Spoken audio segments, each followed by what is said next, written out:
Hello. Welcome back to Sean's Thoughts, a podcast where I talk about almost anything that is on this mind of mine. And well, today I wanted to share one of the most interesting movies that I have recently watched. And actually, yesterday I rewatched it purposely so that I could record this audio with you today. And the movie that I wanted to talk about with you today is called Transformers 1.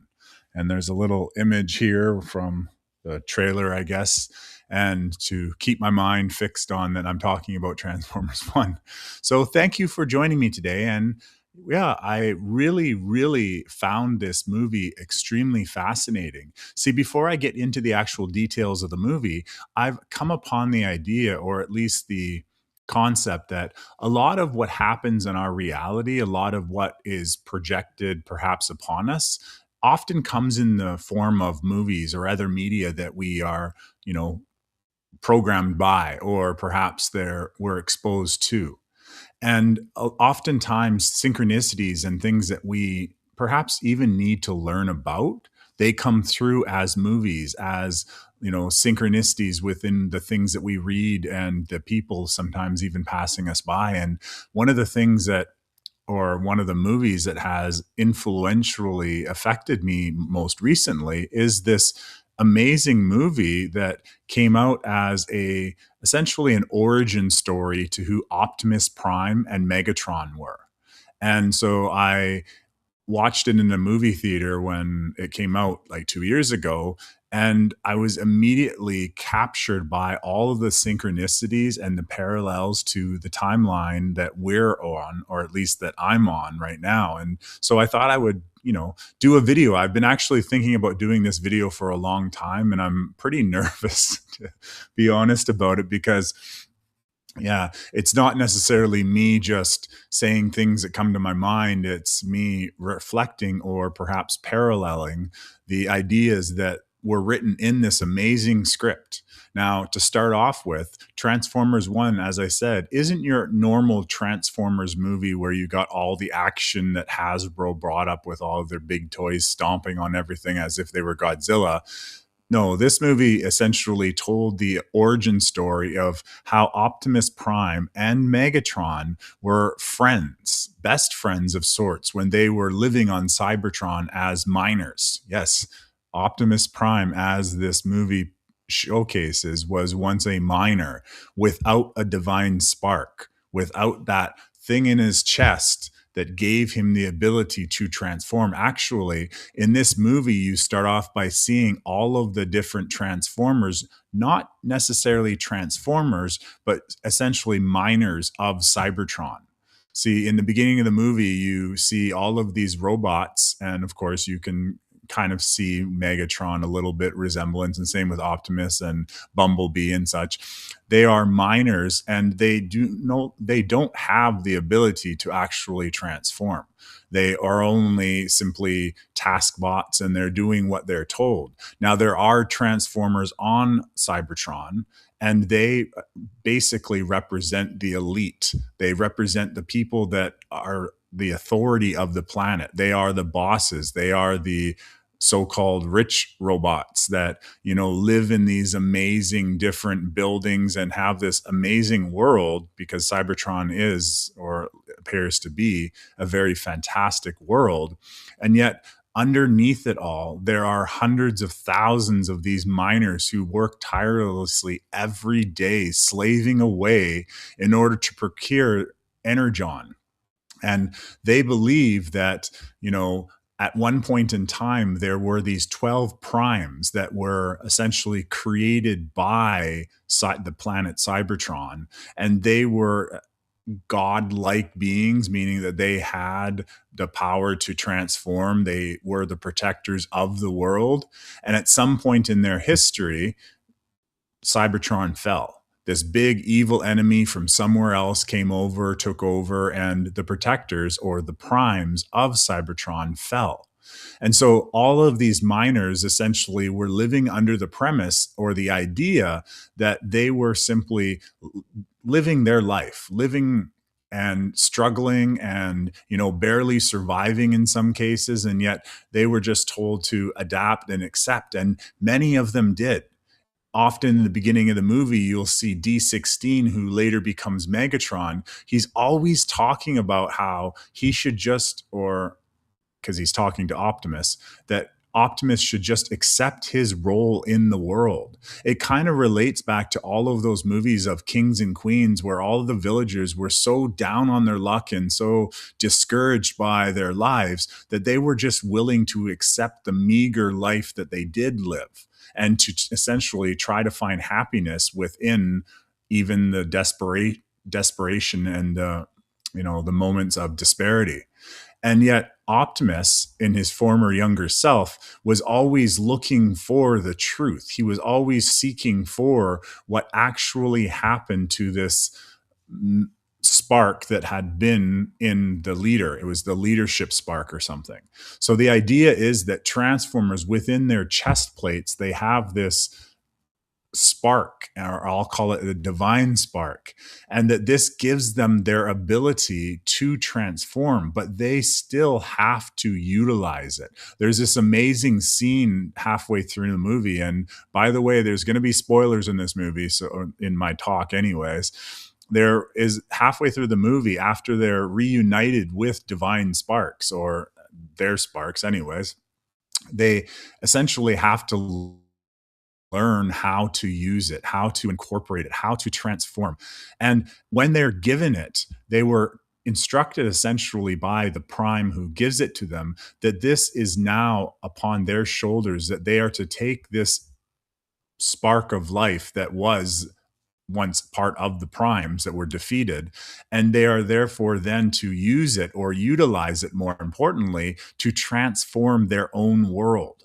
So there's kind of a very great symbolisms to so many different parallels in our own world ourselves.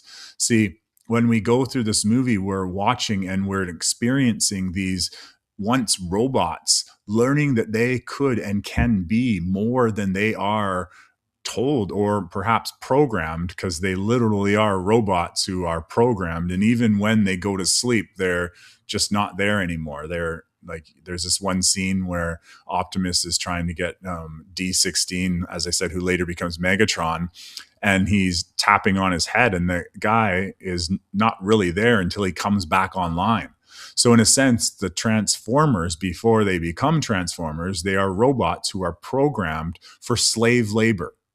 Now, what they're doing is the planet requires a certain amount of energon, because what has happened is when the essentially the primes of Cybertron fell, and they fell to duplicity and betrayal and war, and essentially, you know, kind of the things that we're going through now, perhaps. When they fell, this infinite source of energy that would essentially make the whole entire planet better. It essentially energizes.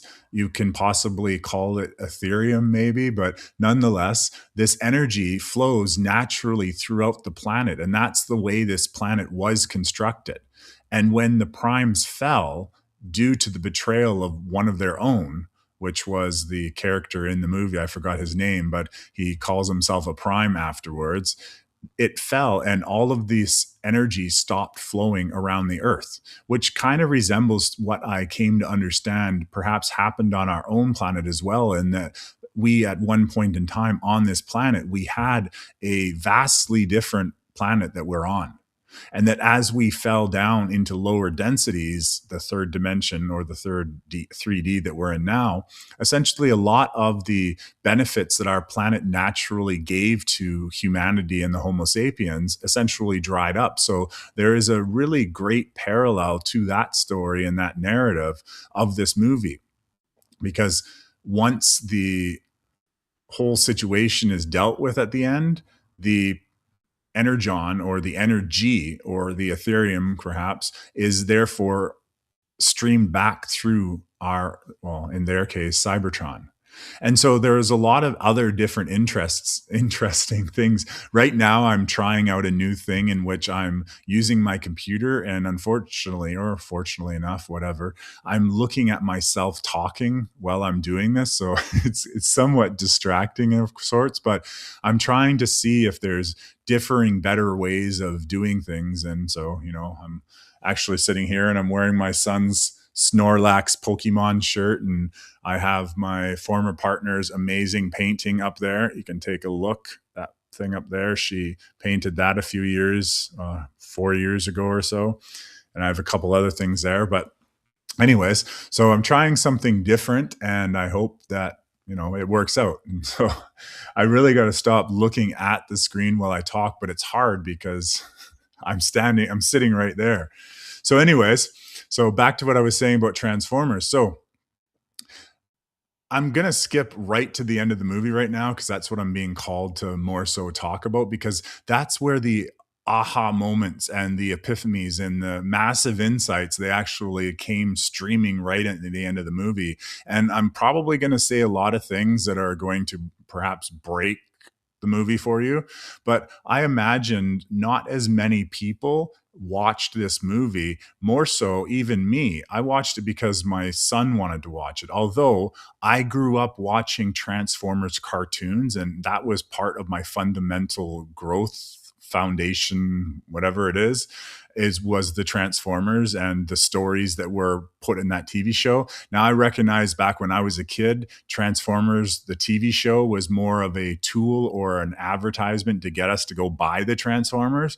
Yet I really did listen to the stories, and I really did enjoy playing with the toys, but also, learning about leadership, because Optimus Prime was an amazing leader. See, in the movies, the ones we watch, Optimus Prime is already the leader. He's already the prime, and the prime being one of the leaders. And so, therefore, when I talk about the 12 primes that were originally of Cybertron that were defeated by betrayal, they were the guardians, they were the protectors.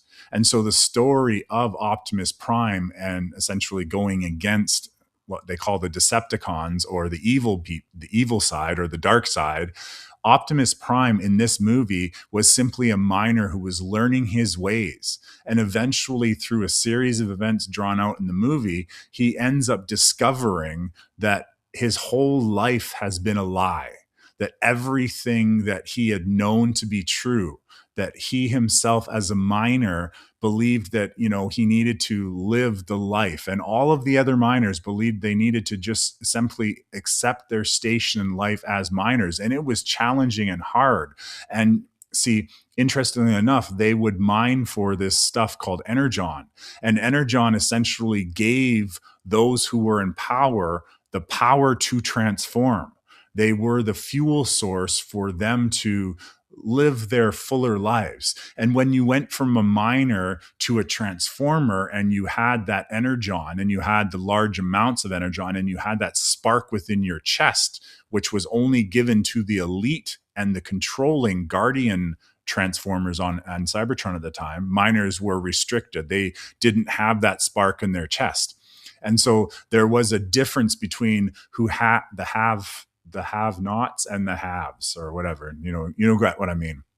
And so what ends up happening is Optimus stumbles into the truth of it. He follows his intuition, his instinct, and he goes on an amazing journey with his best friend D16, his recent best friend B, which turns into Bumblebee later, and the other one, which I forgot her name.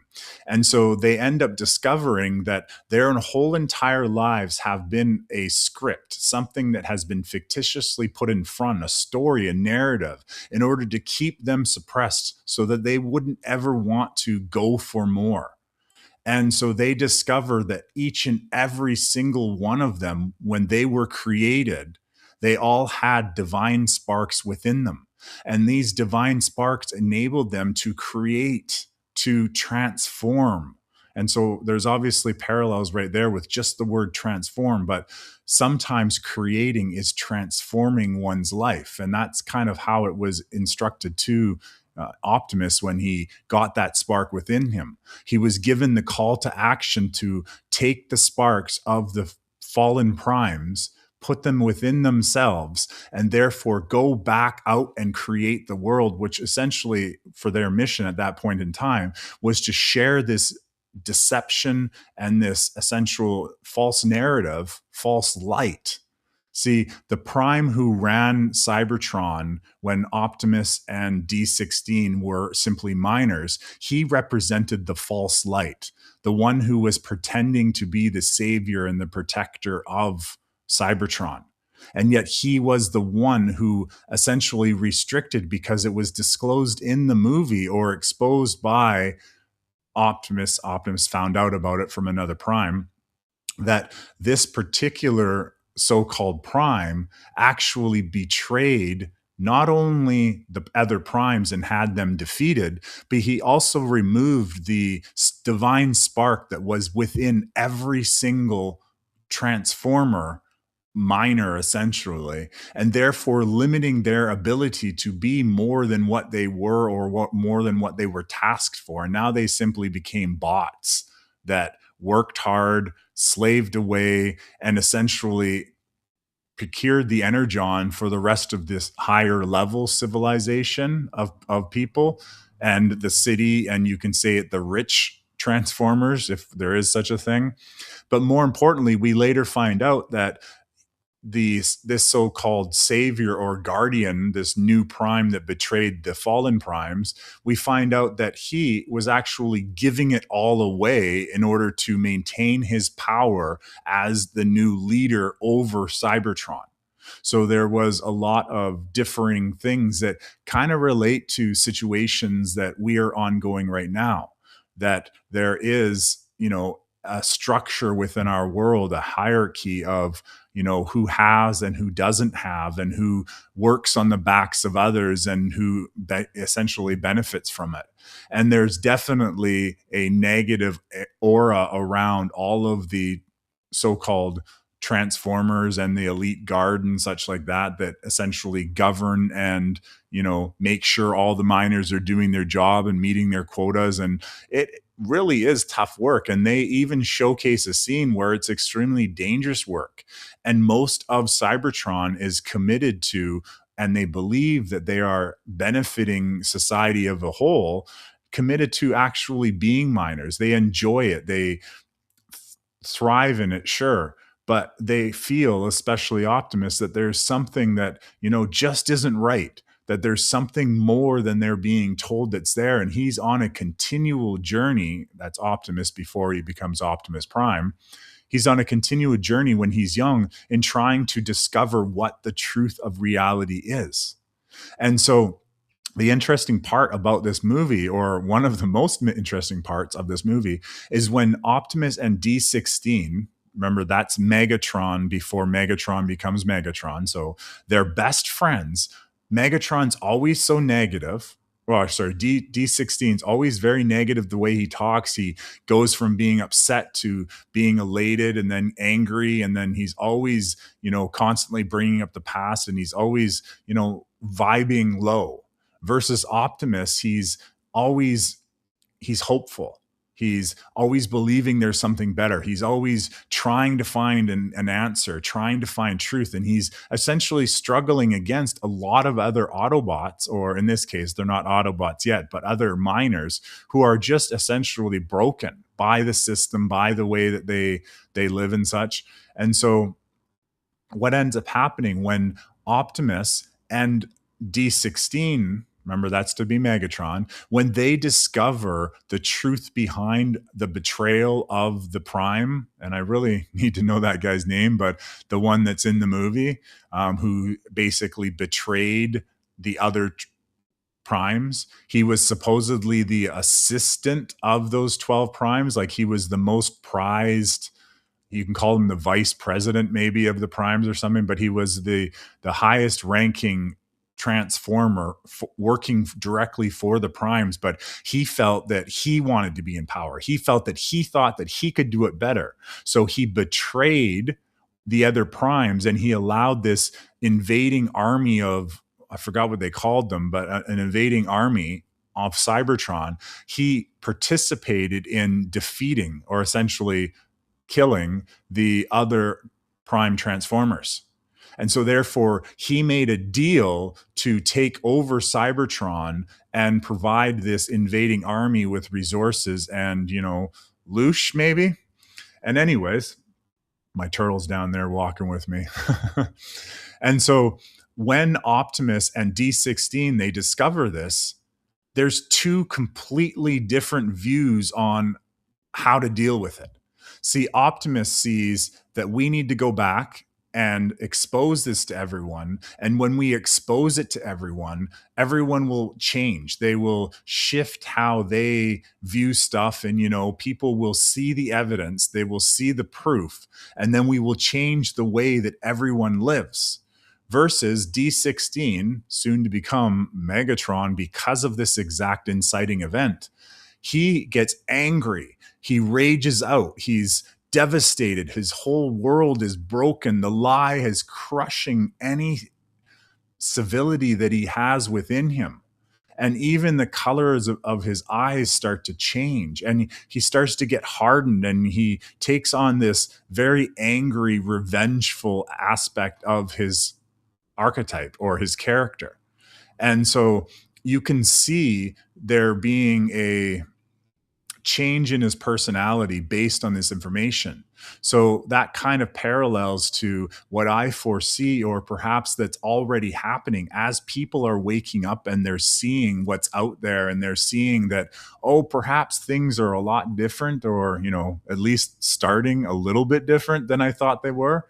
I've often talked about in my podcasts where the world is considerably different than I've seen. And so therefore, as we are waking up, we kind of have the option. And as I said, they put things in movies, and I'm not just using they as in any specific group, but things are in movies because synchronicities are there to perhaps guide us in our own healing journey, in our own awakening.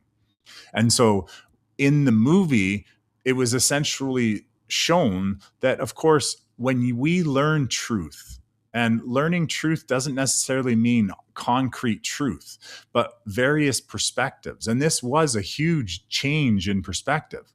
They went from immortalizing this Prime, who was the savior of Cybertron because he was the one person from the higher class of people who survives.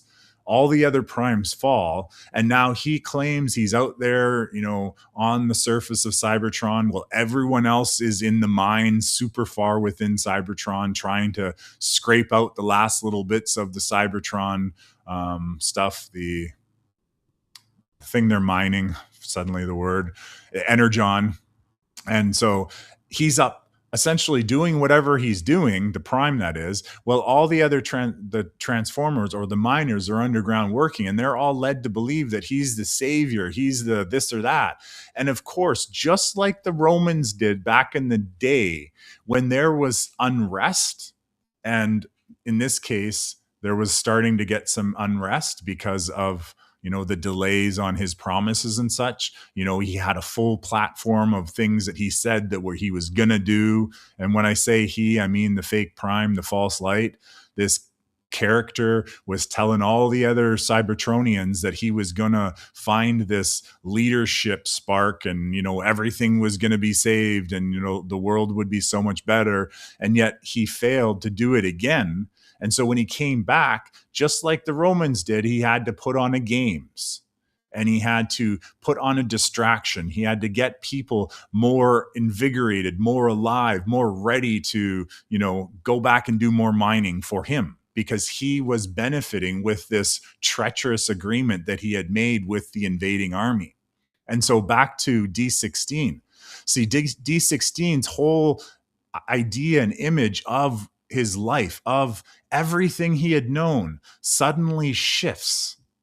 He believes it, but he believes it so much, and he's so resentful for what he's actually gone through. Keeping in mind, D16 was always, at least in the movie, coming at everything from a negative or a lower vibrational issue. When Optimus gave him opportunities, he saw them as, you're hurting my chances. It's almost as if every transformer or miner thought that, if I stray from what I'm supposed to be doing, and if I question authority, question why, that I would somehow lose something. And they were all mired in this whole ideology of loss, of potential, being busted down to whatever it is they started at before they were elevated to a miner.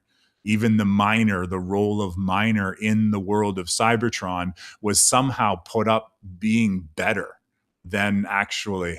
Hello, Trev. Good to see you. Sorry, that was just a nice golden heart that I received. And so thank you so much. And so this D16 robot, he saw this as a betrayal upon his identity. And with that betrayal, he brought on so much hostility and anger out. So much so that when he becomes Megatron, when he actually is fully able to be all that he could be, his eyes turn red and he tries to destroy all of Cybertron.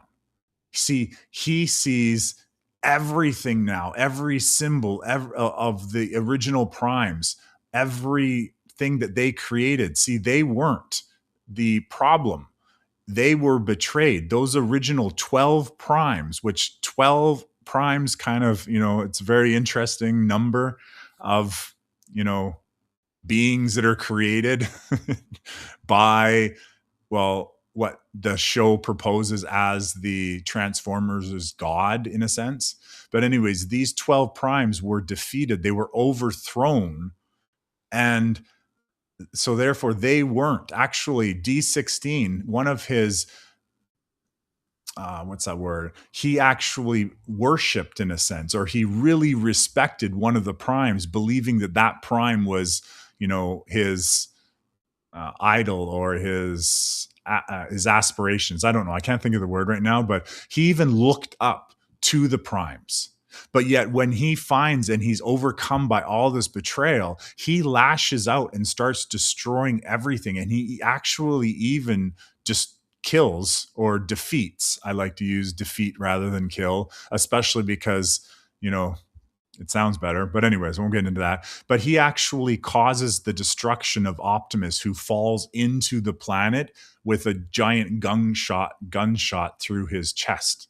So that moment, he literally is no longer the D16. He turns into Megatron. And Megatron goes on to do a lot of hideous things, kind of like, the Joker goes on to do a lot of things after his trauma as well. And so now we parallel this with, or we don't parallel, but comparing this to the way that Optimus does. When he learns the truth, he wants to share the answers. He wants to share the information because he believes there's potential for a better, greater society. And although he understands the loss of the primes and, the betrayal of this false light prime, he still believes that the actual miners can be more. That this is essentially a doorway for them to improve their lives and improve their society. So he goes out on about a journey in order to expose this, but not exposing it for any and all purposes for himself. He does it for the betterment of his planet and at the expense of his own personal self, because when he's shot by D16 or Megatron at that time, he ends up dying and sacrificing himself. And that is the reason why the God within the planet, or in this case, now they showcase the 12 primes again, kind of like the souls of those 12 primes. They give him the leadership spark because he was willing to sacrifice himself for what he believed in, for the intuition that was within his heart. The fact that he was standing up for the stuff that he believed in, and he didn't allow darkness to take over when truth was learned. And so I guess when I was getting ready for this whole podcast, I actually realized that that's kind of like why this movie exists. And why I highly encourage you, even if you listen to this and you know the whole story, I highly encourage you to go listen to this, because this parallels the state of us right now, the Homo sapiens, the humans, whatever word we want to use it, humanity. These are the choices that we are making now. And many people right now are already, from what I see in, some news broadcasts or protests that are happening, or aggravation that's happening within the world, some people are already choosing the D16 side. They're getting violent, they're getting angry. And that's a possibility, of course. When we learn truth that essentially distorts our whole idea or our whole perception of reality, when the illusion of that fake curtain that was put in front of us, when the overlays were laid thick upon our matrix, when we learn what really has happened, who's really in control, and we're starting to do it. We're starting to see that perhaps, elections aren't elections, especially with the crossing of the walking over on the floor. When in Canada, we had a whole bunch of conservatives just decide that they're liberal, and then they crossed the floor as they said it, meaning that all those people who voted for that person, that party, like there's a mixture of party and person when people are voting for. When people are voting for that, they're no longer being represented because the ideals of, well, the conservatives and the liberals are different. So having a party member walk over to the other side that have different platforms and different ideas, and that really does show that our voting perhaps doesn't have any effect overall in the grand scheme of things, when that can simply happen. And it's happened here in Canada. And anyways, there's many other things that we're recognizing. People who believed that jobs were there forever. Well, they're not there forever, and there's definitely grand changes. And I say grand because I have a whole different reframe of that. There's amazing things happening that I see. Many other people see them as negative things. And so that's one of the things. If you come and journey with me on any of my podcasts, and I think I'm at over 150 of them now, I like to talk a lot. Anyways, if you come and share your time with me, you'll see how I reframe things. And reframing isn't meaning covering up the bad stuff. Reframing it is changing your perspective, looking at things. So if you're looking at this direction, well, the world is going to look different if you start changing the way that you look at it. And so that's a lot of why I do my do no thing challenges, is because I love taking video, moving portraits of different images from different perspectives, because we often see the world the way we see it. And we get in a routine that we're seeing it every day that way. And we fall into this false security, which then allows us to give our power away to those primes that were the false light. But yet, as we step through what we're going through in 2026, we are discovering that the world is considerably different than we ever imagined it to be. Keeping in mind, there's also a large amount of people on this planet who are also have known this for a long time. And I'm not just talking about the awakened community. I'm talking about multitudes of countries that have been living suppressed and living completely different than we could ever imagine. When I was traveling across the world, I went to houses that had plastic for windows. And this was in major cities. I've seen people like no, in big buildings, in skyscrapers in China, for example, having to everyone come out on a hot night and like hang out on the streets because they don't have money for power, they don't have money for air conditioning. Yes, in some places, the rich had the rich, but I mean, there are millions of people all over our planet. And I'm not just talking about homeless people. There's millions of those as well. But I mean, there's millions of people that wouldn't even be called the middle class. And they wouldn't be called, well, homeless. They would be in between. So a lot of our people on our planet, and I say our people, our brothers and our sisters, our fellow Homo sapiens, yeah, some of them might be human, but nonetheless, our fellow Homo sapiens, they've known for a very long time that different so-called saving grace groups such as blah, blah, blah, blah, blah. I'm not going to bother saying names because, we can insert what we want there. But we recognize that powers that were in power, like different governments that controlled different sectors of Africa, and the British who controlled India, even the British who controlled Canada. These different governing forces, they governed, and people had to live by their rules and by their regulations. And although many people in North America and other westernized countries, they see their own problems, and they're recognizing, maybe the government's not working for me right now, or maybe this solution in this system isn't what's best for all of us. But yet there's many other people who are fully already aware of that. And yet the actual, I guess, the fun part is that we're all learning what we need to learn to get to the point of where we're at now. And we will all be faced with the decision. Will I lash out like D16 and become Megatron and try to rule all the other robots again? So will I essentially just repeat? And that's really what he did. He was just going to replace himself. He was going to destroy Cybertron. They blew up statues. They started destroying the city. He was basically going to use himself and replace, keeping that hierarchy of bot on top of bot. Or will we follow the lead of Optimus? Will we realize that even though we don't have a spark within us yet, and I say yet because it's there, we just have perhaps, maybe we don't know how to activate it yet. But will we be all that we can be? And will we reach for more than we believe ourselves to be? And will we transform the world and become one? See, that's what the movie's called. It's called Transformers One. It goes back to this concept of we are all one, and we're all coming back to one, which is a lovely song by Brian McKnight that's on one of my moving portraits, and I'm going to put that here because it works out really perfect. But back to one.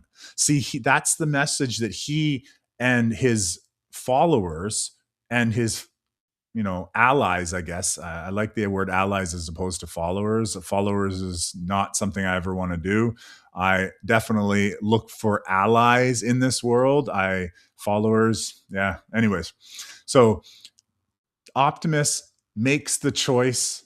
He sacrifices himself, which I believe that sacrifice isn't going to be something that's going to be needed soon. I believe that we're moving into a time where, there will be choice. There is always choice. God gave us choice, but I see more so that the choices that we are going to be given are going to be positive choices overall. And yet there's still that dividing line. And therefore, if you're here, I highly trust that you're on Optimus's team, not aside, because I'm not trying to add to separation. But yet there is so many things that can be learned from this movie. Actually, I've been talking for 37 minutes. You could have been watching the movie already for 37 minutes. So I highly recommend that you go out and watch this.